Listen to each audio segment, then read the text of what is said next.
तो हेलो दोस्तों, welcome back to new video of this YouTube channel, जिसमें हम लोग पढ़ने वाले हैं 2024 के सेट नंबर 4 के एच वाई सेट को।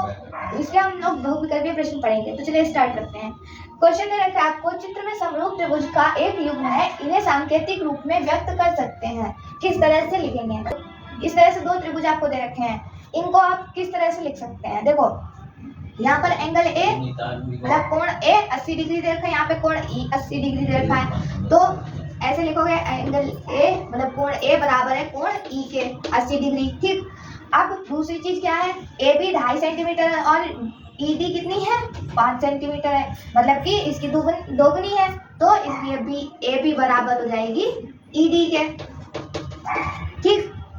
इसके बाद में तीसरी एक और चीज, बी सी 3 सेंटीमीटर है और डी एफ दे रखी है 6 सेंटीमीटर, ये भी एक इसकी दोगुनी है एक त्रिभुज की। तो बी सी बराबर हो जाएगी डी एफ के। तो अब यहाँ से ये एक कोण बराबर हो गया, दो भुजाएं बराबर हो गई। एस प्रॉपर्टी से आपका ये दोनों त्रिभुज क्या हो गए, समरूप हो गए। ठीक है, लिखोगे कैसे? देखो त्रिभुज ए बी सी, तीनों में ऑप्शन में यही दे रखा है त्रिभुज ए बी सी। ठीक। अब ए बी सी के संग में क्या चलेगा, ए बी बी सी, मतलब बी कॉमन आ गया, ए बी सी ने लिख लिया। ऐसे ही ई डी डी एफ, तो त्रिभुज समरूप किसके हो जाएगा, त्रिभुज ई डी एफ के हो जाएगा, ई डी एफ के समरूप हो जाएगा। कहाँ पे दे रखा है, सी वाले में दे रखी है यही चीज, इसलिए सी वाले सर्कल को आप कलर कर लेंगे। उसके बाद में दे रखा है बिंदु -3, -4 की मूल बिंदु से दूरी होगी। इसके लिए फॉर्मूला होता है दो बिंदु के बीच की दूरी का। ठीक है, लेकिन वहां पर आप क्या करेंगे, मूल बिंदु से क्योंकि दूरी कही गई है तो मूल बिंदु के निर्देशांक होते हैं 0,0।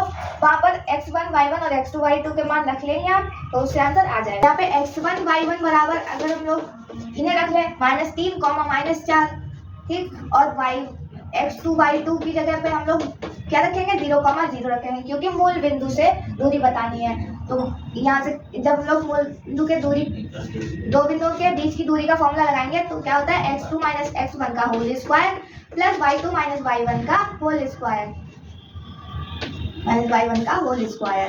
ठीक।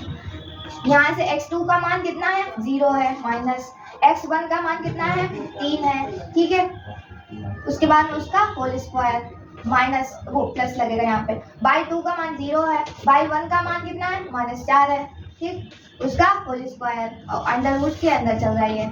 ठीक, -3 का होल स्क्वायर 9 हो जाएगा, प्लस लगाया 4 का होल स्क्वायर 16 हो जाएगा। ठीक, तो कितना होगा, 9 और 16 25। अंडर रूट 25 को क्या लिख सकते हैं, 5 गुणा 5, और अंडर रूट के अंदर जब एक ही चीज दो बार लिखी जाती है तो उसे एक बार बाहर निकाल के लिख सकते हैं, मतलब 5 आ जाएगी इन दोनों के बीच की दूरी। कहाँ पे है, सी में, तो आप सी वाले ऑप्शन को कलर कर लेंगे। इसके बाद में क्वेश्चन दे रखा है, यदि cot a बराबर 3/4 हो तो sec a का मान क्या होगा? तो पाइथागोरियन ट्रिक एक चीज होती है, दे रखा है 3/4, और एक और चीज होती है cot a बराबर क्या लिखते हैं, जैसे tan a बराबर लंब बटे आधार होता है, वैसे cot a बराबर आधार बटे लंब होता है। मतलब ये क्या मान दे रखे हैं, एक मान आधार का है, एक मान लंब का है। ठीक है, तो फिर कर्ण का मान कितना होगा, 5 होगा, क्योंकि 3, 4 और 5 होते हैं आपके पाइथागोरियन ट्रिक।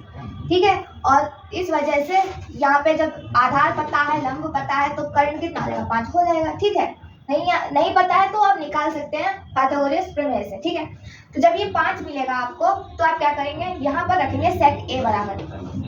sec a बराबर क्या होता है, जैसे cot a बराबर आधार बटे लंब होता है, वैसे sec a बराबर क्या होता है, cos a का उल्टा होता है। cos a बराबर कितना होता है, आधार बटे कर्ण, तो कर्ण बटे आधार, इसका उल्टा हो जाता है cos का। ठीक है, तो sec a बराबर कर्ण बटे आधार, कर्ण का मान 5 है और बटे में आधार कितना है, 3 है, तो 5/3 आ जाएगा इसका आंसर। कहाँ पे दे रखा है, इस वाले ऑप्शन में है, डी वाले में, तो इसे डी वाले को आप कलर कर देंगे। ठीक है, उसके बाद में क्या है, यदि tan अल्फा बराबर sin अल्फा हो तो अल्फा का मान ज्ञात कीजिए।